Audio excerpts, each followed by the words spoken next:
ಶತ್ರುಗಳ ಒಂದಷ್ಟು ಉಪಟಳಗಳಿಂದ ಅನುಭವಿಸ್ತಾ ಇರುವಂತಹ ತೊಂದರೆಗಳು, ಅವನಿಂದ ಪ್ರತಿನಿತ್ಯ ನಾನು ಬರೀ ಕಷ್ಟವನ್ನು ಅನುಭವಿಸೋದೇ ಆಗಿದೆ ಹೊರತು ನಾನು ಅವನಿಗೇನು ಮಾಡೋಕ್ಕಾಗ್ತಾ ಇಲ್ವಲ್ಲ. ವೃತ್ತಿ ಜೀವನದಲ್ಲಿ ನನಗೆ ಸ್ವತಂತ್ರವಾಗಿ ದುಡಿಲಿಕ್ಕೆ ಅವಕಾಶ ಆಗ್ತಾ ಇಲ್ಲ. ವ್ಯವಹಾರ ಮಾಡಲಿಕ್ಕೆ ನನಗೆ ಎಲ್ಲದರಲ್ಲೂ ಅಡೆತಡೆಗಳನ್ನು ಸೃಷ್ಟಿ ಮಾಡ್ತಾ ಇದ್ದಾರೆ. ನಿಮ್ಮ ಮನಸ್ಸಲ್ಲಿ ಇರುತ್ತೆ, ಯಾವತ್ತಾದರೂ ಅವನಿಗೊಂದು ಒಳ್ಳೆ ಪಾಠ ಕಲಿಸ್ಬೇಕು. ನಾನು ಕಲಿಸೋ ಪಾಠಕ್ಕೆ ಅವನು ಮುಟ್ಟು ನೋಡ್ಕೋಬೇಕು. ಲೈಫ್ ಲಾಂಗ್ ಒಬ್ಬರಿಗೆ ಕೆಟ್ಟದ್ದು ಮಾಡಬೇಕು ಅಥವಾ ಒಬ್ಬರಿಗೆ ಅವನು ಕೆಟ್ಟದ್ದು ಮಾಡ್ತಾನೆ ಅನ್ನುವಂಥದ್ದು ಅವನಿಗೆ ಆಲೋಚನೆ ಬರಬಾರ್ದು. ಈ ಒಂದು ತಂತ್ರದಿಂದ ಕಡಾಖಂಡಿತವಾಗಿ ನಿಮ್ಮ ಶತ್ರು ಅನಿರೀಕ್ಷಿತವಾಗಿ ಆಘಾತಕ್ಕೆ ಒಳಗಾಗ್ತಾರೆ. ನಮಸ್ತೆ ವೀಕ್ಷಕರೇ, ನಾನು ನಿಮ್ಮ ಮೈಸೂರಿನ ಶ್ರೀನಿವಾಸನ್. ನೋಡಿ, ಇವತ್ತಿನ ದಿನ ವಿಡಿಯೋದಲ್ಲಿ ನಾನು ಬಹು ಮುಖ್ಯವಾದಂತಹ ಮಾಹಿತಿಯನ್ನು ಕೊಡ್ತಾ ಇದ್ದೇನೆ. ದಯಮಾಡಿ ಸ್ಕಿಪ್ ಮಾಡದೆ ಸಂಪೂರ್ಣವಾಗಿ ವಿಡಿಯೋವನ್ನು ನೋಡಿ ಅಂತ ಹೇಳಲಿಕ್ಕೆ ಇಷ್ಟಪಡ್ತೇನೆ. ಮೊದಲನೇದಾಗಿ, ಈ ಒಂದು ಮಾಹಿತಿ ಬಹಳ ಜನ ನೊಂದಂಥವ್ರಿಗೆ, ಇವತ್ತು ಶತ್ರುಗಳ ಒಂದಷ್ಟು ಉಪಟಳಗಳಿಂದ ಅನುಭವಿಸ್ತಾ ಇರುವಂತಹ ತೊಂದರೆಗಳು, ಇವತ್ತು ನಾನು ಏನೂ ಮಾಡೋಕ್ಕಾಗ್ತಾ ಇಲ್ವಲ್ಲಪ್ಪ, ನನಗೆ ತೊಂದರೆ ಕೊಡ್ತಾ ಇದ್ದಾನೆ, ಅವನಿಗೆ ನಾನೇನು ಮಾಡೋಕ್ಕಾಗ್ತಾ ಇಲ್ವಲ್ಲ, ಅವನಿಂದ ಪ್ರತಿನಿತ್ಯ ನಾನು ಬರೀ ಕಷ್ಟವನ್ನು ಅನುಭವಿಸೋದೇ ಆಗಿದೆ ಹೊರತು ನಾನು ಅವನಿಗೇನು ಮಾಡೋಕ್ಕಾಗ್ತಾ ಇಲ್ವಲ್ಲ. ನಮಗೆ ಒಳ್ಳೆಯದಾಗಲಿ ಅಂತ ಬಯಸ್ತಾ ಇಲ್ಲ, ನಮಗೆ ಸಂಪೂರ್ಣವಾಗಿ ಕೆಟ್ಟದಾಗಲಿ ಅಂತ ಬಯಸ್ತಾ ಇದ್ದಾರೆ. ನನ್ನ ಎಲ್ಲ ಪ್ರತಿಕಾರ್ಯಗಳಿಗೂ ಕೂಡ ಅಡ್ಡಿಯನ್ನು ಉಂಟು ಮಾಡ್ತಾ ಇದ್ದಾರೆ, ತೊಂದರೆಯನ್ನು ಮಾಡ್ತಾ ಇದ್ದಾರೆ. ನನ್ನ ಸಂಬಂಧಗಳನ್ನು ನಾಶ ಮಾಡ್ತಾ ಇದ್ದಾರೆ, ನನ್ನ ಗೌರವವನ್ನು ನಾಶ ಮಾಡ್ತಾ ಇದ್ದಾರೆ, ನನ್ನ ಹೆಸರನ್ನು ನಾಶ ಮಾಡ್ತಾ ಇದ್ದಾರೆ. ವೃತ್ತಿ ಜೀವನದಲ್ಲಿ ನನಗೆ ಸ್ವತಂತ್ರವಾಗಿ ದುಡಿಲಿಕ್ಕೆ ಅವಕಾಶ ಆಗ್ತಾ ಇಲ್ಲ. ವ್ಯವಹಾರ ಮಾಡಲಿಕ್ಕೆ ನನಗೆ ಎಲ್ಲದರಲ್ಲೂ ಅಡೆತಡೆಗಳನ್ನು ಸೃಷ್ಟಿ ಮಾಡ್ತಾ ಇದ್ದಾರೆ. ಹೀಗೆ ನಾನಾ ವಿಧಗಳಲ್ಲೂ ಶತ್ರುಗಳಿಂದ ಸಂಕಷ್ಟವನ್ನು ಅನುಭವಿಸ್ತಾ ಇರ್ತೀರ.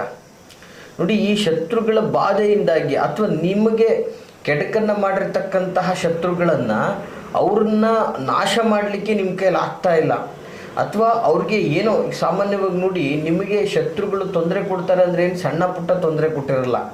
ನಿಮ್ಮ ಮನೆಯಲ್ಲಿ ಏನಾದರೂ ಒಂದು ದುರಂತ ಆಗಬೇಕು, ನಿಮ್ಮ ಮನೆಯಲ್ಲಿ ಸಾವು ನೋವುಗಳಾಗಬೇಕು, ನಿಮ್ಮ ಮನೆಯಲ್ಲಿ ಕಷ್ಟದ ಮೇಲೆ ಕಷ್ಟಗಳು ಬರ್ತಾ ಇರಬೇಕು. ಸೊ ನಿಮ್ಮ ಮನೆಯಲ್ಲಿ ಯಾರೂ ಒಂದು ಅದ್ಭುತವಾಗಿ ಅಭಿವೃದ್ಧಿಯನ್ನು ಕಾಣಬಾರ್ದು, ನಿಮ್ಮ ಮನೆಯಲ್ಲಿ ಧನ ಧಾನ್ಯಗಳಿಗೆ ಕೊರತೆ ಉಂಟಾಗಬೇಕು. ಹೀಗೆ ನಿಮ್ಮ ಒಂದು ವ್ಯವಸ್ಥೆಯನ್ನು ನಾಶ ಮಾಡಬೇಕು, ನಿಮಗೆ ಸ್ಥಾನ ಮಾನ ಗೌರವ ನಾಶ ಮಾಡಬೇಕು. ಈ ರೀತಿಯಾಗಿ ನಾನಾ ವಿಧಗಳಲ್ಲಿ ಈ ಶತ್ರುಗಳ ಉಪಟಳಗಳಿಂದ ಸಮಸ್ಯೆಯನ್ನು ಅನುಭವಿಸ್ತಾ ಇರ್ತೀರ.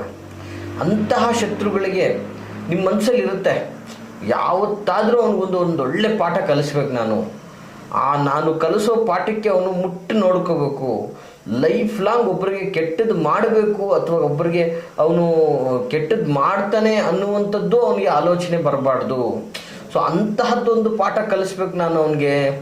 ಇಷ್ಟು ಕಷ್ಟ ಕೊಟ್ಟಿದ್ದಾನಲ್ಲ, ಏನಾದರೂ ಮಾಡಲೇಬೇಕು ಅನ್ನುವಂಥದ್ದು ನಿಮ್ಮ ಮನಸ್ಸಲ್ಲಿ ಇರ್ತದೆ. ಯಾಕಂದರೆ ಇವತ್ತೊಂದು ದಿನ ನಿಮ್ಮ ಶತ್ರುಗಳು ರಾಜಕೀಯ ಬಲವಾಗಿ, ದೈಹಿಕ ಬಲವಾಗಿ, ಧನ ಬಲವಾಗಿ ತುಂಬ ಬಲಿಷ್ಠರೇ ಆಗಿರ್ಬೋದು ಅಥವಾ ಬಲಿಷ್ಠರೇ ಆಗಿರ್ಬೋದು. ಈ ಎಲ್ಲ ವ್ಯವಸ್ಥೆಯಲ್ಲಿ ಇದ್ದಂಥವ್ರಿಗೆ ನಮ್ಮ ಕೈಲಿ ಏನೂ ಮಾಡೋಕ್ಕಾಗ್ತಾ ಇಲ್ಲ ಅನ್ನುವಂತಹ ಕೊರಗು ನಿಮ್ಮನ್ನು ಕಾಡ್ತಾ ಇರ್ತದೆ. ಸೊ ಯಾಕಂದರೆ ನೋಡಿ, ಯಾವಾಗಲೂ ಹೇಳ್ತೀನಿ, ಈ ತಂತ್ರವನ್ನು ನೀವು ಒಂದು ಒಳ್ಳೆಯದಕ್ಕೆ ಬಳಸ್ಕೋಬೇಕಾಗ್ತದೆ. ಇವತ್ತು ನಿಮಗೆ ಕೆಟ್ಟದ್ದನ್ನು ಮಾಡಿ ನಿಮ್ಮನ ಮೇಲೆ ದ್ವೇಷ ಸಾಧಿಸ್ತಾ ಇರತಕ್ಕಂಥವ್ರಿಗೆ ಇವತ್ತು ನೀವು ಮಾಡಬೇಕು ಅನ್ನುವಂಥದ್ದು ನ್ಯಾಯ, ಅದನ್ನು ಒಪ್ಕೊಳ್ಳೋಣ. ಬಟ್ ಅದರ್ವೈಸ್ ಸುಮ್ಮನೆ ಏನೇನೋ ಮಾಡ್ತೀನಿ, ಮತ್ತೊಂದು ಮಾಡ್ತೀನಿ, ನಿಮ್ಮ ಒಂದು ವಿಕೃತ ಮನಸ್ಥಿತಿಯನ್ನು ಮೆರೀತೀನಿ ಅಂದರೆ ಇದರ ಫಲವನ್ನು ನೀವೇ ಅನುಭವಿಸ್ಬೇಕಾಗ್ತದೆ ವೀಕ್ಷಕರೇ. ಇವತ್ತು ನಿಮ್ಮ ಒಳ್ಳೆತನಕ್ಕೆ ತೊಂದರೆ ಆಗ್ತಾ ಇದೆ, ಸಂಕಷ್ಟ ಆಗ್ತಾ ಇದೆ, ನೋವು ಆಗ್ತಾ ಇದೆ, ನಿಮಗೆ ಕೆಟ್ಟದ್ದನ್ನು ಮಾಡ್ತಾ ಇದ್ದಾರೆ ಅಂತಕ್ಕಂಥವ್ರಿಗೆ ನೀವು ಕೆಟ್ಟದ್ದು ಮಾಡೋದ್ರಲ್ಲಿ ತಪ್ಪಿಲ್ಲ. ಪರಮಾತ್ಮ ಹೇಳಿದ್ದಾನೆ ಗೀತೆಯಲ್ಲಿ, ಧರ್ಮೋ ರಕ್ಷತಿ ರಕ್ಷಿತಃ ಅಂದಂಗೆ. ಅಂದರೆ ಧರ್ಮವನ್ನು ರಕ್ಷಿಸಲಿಕ್ಕೆ, ಒಳ್ಳೆತನವನ್ನು ಕಾಪಾಡಲಿಕ್ಕೆ ಅಥವಾ ಒಳ್ಳೆಯ ರೀತಿಯಲ್ಲಿ ಬದುಕಲಿಕ್ಕೆ, ಸೊ ನಾವು ಕೆಟ್ಟ ಮಾರ್ಗದಲ್ಲಿ ಹೋದರೂ ಕೂಡ ಅದು ತಪ್ಪಲ್ಲ ಅಂತಕ್ಕಂಥದ್ದು ಭಗವಂತನ ಒಂದು ಉದ್ದೇಶ ಆಗಿರ್ತದೆ. ಅಂದರೆ ಉದ್ದೇಶ ಸಾತ್ವಿಕವಾಗಿರಬೇಕು, ನಿಮಗೆ ಪ್ರಾಮಾಣಿಕವಾಗಿ ಅದರಲ್ಲಿ ತೊಂದರೆ ಆಗಿರಬೇಕು. ಅಂತಹ ವ್ಯವಸ್ಥೆ ಇದ್ದಂಥ ಸಂದರ್ಭದಲ್ಲಿ ಈ ಒಂದು ತಂತ್ರವನ್ನು ಮಾಡಿ. ನೋಡಿ, ಬಹಳ ಅದ್ಭುತವಾದಂತಹ ತಂತ್ರ ವೀಕ್ಷಕರೇ. ಈ ಒಂದು ತಂತ್ರದಿಂದ ಕಡಾಖಂಡಿತವಾಗಿ ನಿಮ್ಮ ಶತ್ರು ಅನಿರೀಕ್ಷಿತವಾಗಿ ಆಘಾತಕ್ಕೆ ಒಳಗಾಗ್ತಾರೆ, ಸುಲಭವಾಗಿ ದಾರಿಯ ಹಿಡಿತಾರೆ, ನಾಶವಾಗುವಂಥ ವ್ಯವಸ್ಥೆಗೆ ಹೋಗ್ತಾರೆ. ಸೊ ಇಂತಹ ತಂತ್ರ ನೋಡಿ, ಬಹಳ ಅದ್ಭುತವಾದ ತಂತ್ರ.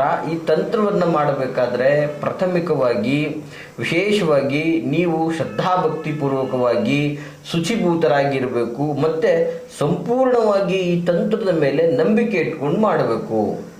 ಹೌದು, ಯಾವುದಪ್ಪ ಅಂತಹ ತಂತ್ರ ಗುರುಗಳೇ ಅನ್ನುವಂಥದ್ದು ನಿಮ್ಮ ಪ್ರಶ್ನೆ ಆಗಿರ್ತದೆ. ನೋಡಿ, ಬಹಳ ಅದ್ಭುತವಾದಂತಹ ತಂತ್ರ ಸ್ವರೂಪ ಬಹಳ ಸುಲಭವಾಗಿರ್ತಕ್ಕಂಥದ್ದು. ನೋಟ್ ಮಾಡ್ಕೊಳ್ಳಿ ವೀಕ್ಷಕರೇ. ಪದೇ ಪದೇ ನಾನು ಈ ತಂತ್ರಕ್ಕೋಸ್ಕರನೇ ನೀವು ಕರೆ ಮಾಡಿ ಕೇಳಬೇಡಿ. ವಿಡಿಯೋದಲ್ಲಿ ನೀವು ಪ್ರಾಪರ್ ಆಗಿ ಮತ್ತೊಂದು ಮರುಪ್ರಸಾರ ಮಾಡಿಕೊಂಡು ಕೇಳ್ಕೊಳ್ಳಿ. ಬಹಳ ವಿಶೇಷವಾದಂಥ ತಂತ್ರ.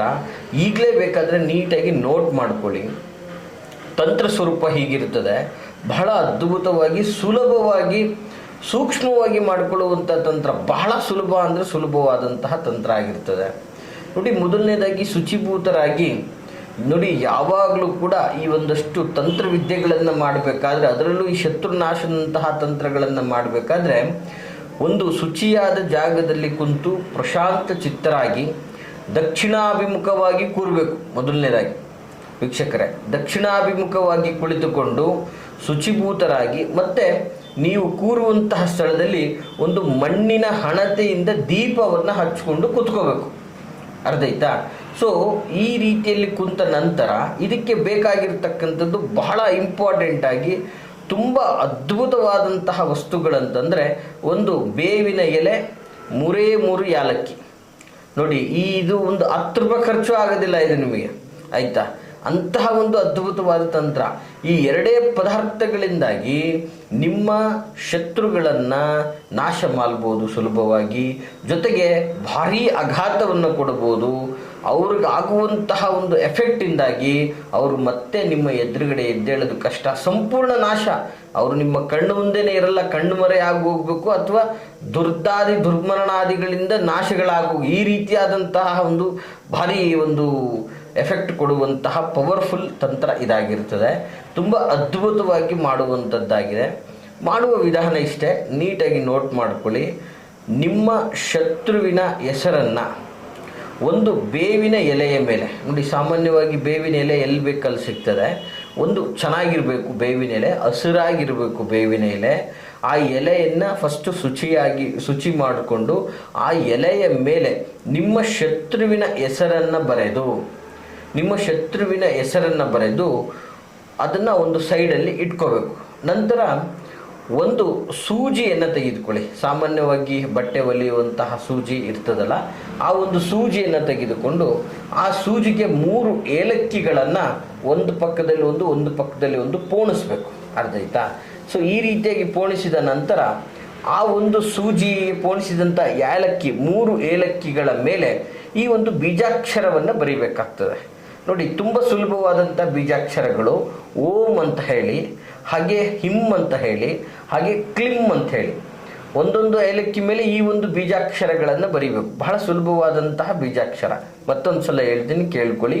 ಓಂ ಹಿಮ್ ಕ್ಲಿಮ್ ಅಂಥೇಳಿ ಈ ರೀತಿಯಾದಂತಹ ಬೀಜಾಕ್ಷರಗಳನ್ನು ಏಲಕ್ಕಿ ಮೇಲೆ ಬರೆದ ನಂತರ ಒಂದು ಮಣ್ಣಿನ ಕುಡಿಕೆ, ಅಥವಾ ಸಾಮಾನ್ಯವಾಗಿ ಗ್ರಂಥಿಗೆ ಅಂಗಡಿಗಳಲ್ಲಿ ಕುಡಿಕೆಗಳೆಲ್ಲ ಸಿಗ್ತದಲ್ಲ, ಆ ಥರದ್ದೊಂದು ಸಣ್ಣ ಕುಡಿಕೆಯನ್ನು ತೆಗೆದುಕೊಳ್ಳಬೇಕು. ಕುಡಿಕೆಯನ್ನು ತೆಗೆದುಕೊಂಡು ಫಸ್ಟು ಒಂದು ಬೇವಿನ ಎಲೆಯ ಮೇಲೆ ಬರೆದಂತಹ ನಿಮ್ಮ ಶತ್ರುವಿನ ಹೆಸರು ಬರೆದಿರತಕ್ಕಂಥ ಎಲೆಯನ್ನು ಆ ಒಂದು ಕುಡಿಕೆಯೊಳಗೆ ಹಾಕಬೇಕು. ನಂತರ ಈ ಸೂಜಿಯಲ್ಲಿ ಸೇರಿಸಿದಂತಹ 3 ಏಲಕ್ಕಿಗಳಿದೆಯಲ್ಲ, ಈ ಏಲಕ್ಕಿಯ ಮೇಲೆ ಈ ಬರೆದಂತಹ ಬೀಜಾಕ್ಷರ ಬರೆದಿರ್ತಕ್ಕಂತಹ ಏಲಕ್ಕಿ ಇರ್ತದಲ್ಲ, ಇದನ್ನು ನಿಮ್ಮ ಪಕ್ಕ ಏನು ಮಣ್ಣಿನ ದೀಪದಲ್ಲಿ ಏನು ದೀಪ ಹಚ್ಕೊಂಡು ಇಟ್ಕೊಂಡಿರ್ತೀರಲ್ಲ, ಆ ದೀಪಕ್ಕೆ ಆ ಏಲಕ್ಕಿಯನ್ನು ಸುಡಬೇಕು.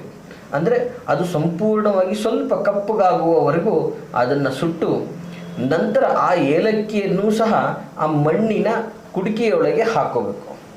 ಈ ರೀತಿಯಾಗಿ ಮಾಡಿದ ನಂತರ ಸಂಪೂರ್ಣವಾಗಿ ನಿಮ್ಮ ಶತ್ರುಗಳ ಹೆಸರು, ಅವರ ಒಂದು ಆಕಾರ ವಿಕಾರ ವ್ಯವಸ್ಥೆಯನ್ನು ನೆನೆಸ್ಕೊಂಡು ಆ ಕುಡಿಕೆಯೊಳಗೆ ಕರ್ಪೂರ ಬರ್ತದೆ. ವಿಶೇಷವಾಗಿ ಕರ್ಪೂರವನ್ನು ಅದರಲ್ಲಿ ಹಾಕಿ ಆ ಕರ್ಪೂರ ಆ ಎಲೆ ಮೇಲೇ ಕೂರಬೇಕು. ಆ ರೀತಿಯಾಗಿ ಆ ಮಡಿಕೆ ಒಳಗೆ ಹಾಕಿ ಸಂಪೂರ್ಣವಾಗಿ ದಹನವಾಗುವ ಥರ ಮಾಡಬೇಕು. ಈ ರೀತಿಯಲ್ಲಿ ಕರ್ಪೂರದಲ್ಲಿ ಸುಡಬೇಕಾದ್ರೆ ಸಂಪೂರ್ಣ ನಿಮ್ಮ ಶತ್ರುವಿನ ಹೆಸರನ್ನು, ಅವರ ಆಕಾರ ವಿಕಾರ ವ್ಯವಸ್ಥೆ ಎಲ್ಲವನ್ನ ನೆನೆಸ್ಕೊಂಡು ಏನು ಆಗಬೇಕು ಅನ್ನೋದನ್ನು ಮನದಲ್ಲಿ ನೆನೆಸ್ಕೊಂಡು ಶ್ರದ್ಧಾಭಕ್ತಿಪೂರ್ವಕವಾಗಿ ನಿಮ್ಮ ಶತ್ರುಗೋಸ್ಕರನೇ ಇದನ್ನು ಮಾಡಬೇಕು. ಈ ರೀತಿಯಲ್ಲಿ ಮಾಡಿದ್ದೇ ಆದರೆ ಖಂಡಿತವಾಗಿಯೂ ಕೂಡ ಸುಲಭವಾಗಿ ನಾಶವಾಗುವ ವ್ಯವಸ್ಥೆ. ಜೊತೆಗೆ ಕಂಪ್ಲೀಟವಾಗಿ ಅನಿರೀಕ್ಷಿತವಾಗಿ ಏನಾದರೂ ಆಗ್ತಾರೆ, ನಿಮ್ಮ ಕಣ್ಣು ಮುಂದೆ ಅವರು ಇರೋದಿಲ್ಲ. ಈ ಥರ ಊರು ಬಿಟ್ಟೆ ಹೋಗುವಂತಹ ವ್ಯವಸ್ಥೆ ಆಗಿಬಿಡ್ತದೆ ವೀಕ್ಷಕರೇ. ಇದು ಅದ್ಭುತವಾದಂತಹ ಒಂದು ತಂತ್ರ ಪ್ರಯೋಗವಾಗಿರ್ತದೆ. ಈ ಒಂದು ತಂತ್ರ ಪ್ರಯೋಗವನ್ನು ಒಂದು ಸಾತ್ವಿಕ ವ್ಯವಸ್ಥೆಗೆ ನಿಮಗೆ ತೊಂದರೆ ಕೊಟ್ಟವರ ಮೇಲೆ ವ್ಯವಸ್ಥಿತವಾಗಿ ಬಳಸಿ ನಿಮಗೆ ಶುಭವಾಗ್ತದೆ ಅಂತ ಬಯಸ್ತೀನಿ, ಹೇಳಲಿಕ್ಕೆ ಇಷ್ಟಪಡ್ತೀನಿ. ಈ ಮಾಹಿತಿ ತಮಗೆಲ್ಲ ಇಷ್ಟವಾಗಿದ್ದರೆ ಲೈಕ್ ಮಾಡಿ. ಹಾಗೆ ಯಾರೆಲ್ಲ ಸಂಕಷ್ಟದಲ್ಲಿದ್ದಾರೆ, ಯಾರೆಲ್ಲ ಕಷ್ಟದಲ್ಲಿದ್ದಾರೆ ಅವರಿಗೆ ಈ ಒಂದು ಮಾಹಿತಿಯನ್ನು ತಪ್ಪದೆ ಶೇರ್ ಮಾಡಿ ಅಂತ ಹೇಳ್ತಾ ಎಲ್ರಿಗೂ ಶುಭವಾಗಲಿ. ನಾವಿರುವಂತಹ ವಿಳಾಸ ಮೈಸೂರಿನ ವಿಜಯನಗರ 2ನೇ ಹಂತ KD ಸರ್ಕಲ್ ನಮ್ಮ ಕಚೇರಿ ಇರ್ತಕ್ಕಂಥದ್ದು. ನಿಮ್ಮ ವೈಯಕ್ತಿಕ ಸಮಸ್ಯೆಗಳನ್ನು ಸಮಾಲೋಚನೆ ಮಾಡಲಿಕ್ಕೆ ವಿಡಿಯೋದಲ್ಲಿ ಕಾಣ್ತಾ ಇರತಕ್ಕಂತಹ ಸಂಖ್ಯೆಗೆ ಕರೆ ಮಾಡಿ ನಿಮ್ಮ ಬರುವಿಕೆಯನ್ನು, ನಾವಿರುವ ಸಮಯವನ್ನು ಖಚಿತಪಡಿಸ್ಕೊಂಡು ಬನ್ನಿ ಅಂತ ಹೇಳ್ತಾ ಎಲ್ರಿಗೂ ಶುಭವಾಗಲಿ. ನಮಸ್ಕಾರ.